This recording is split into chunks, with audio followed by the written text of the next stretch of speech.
ngayon, balik nga pala ako dito sa Quiapo. Bali, galing ako ng PGH, nagpa-appointment ako at nagpa-schedule sa kondisyon ko. May hinahanap kasi akong pang deco sa bahay, saka mag-isimba na rin tayo dito sa church.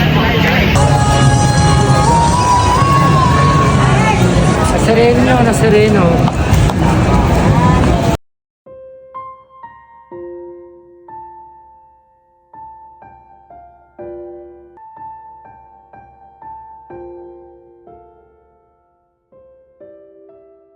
A few moments later.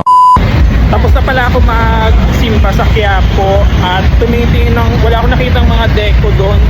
So magdidivisoria na lang ako.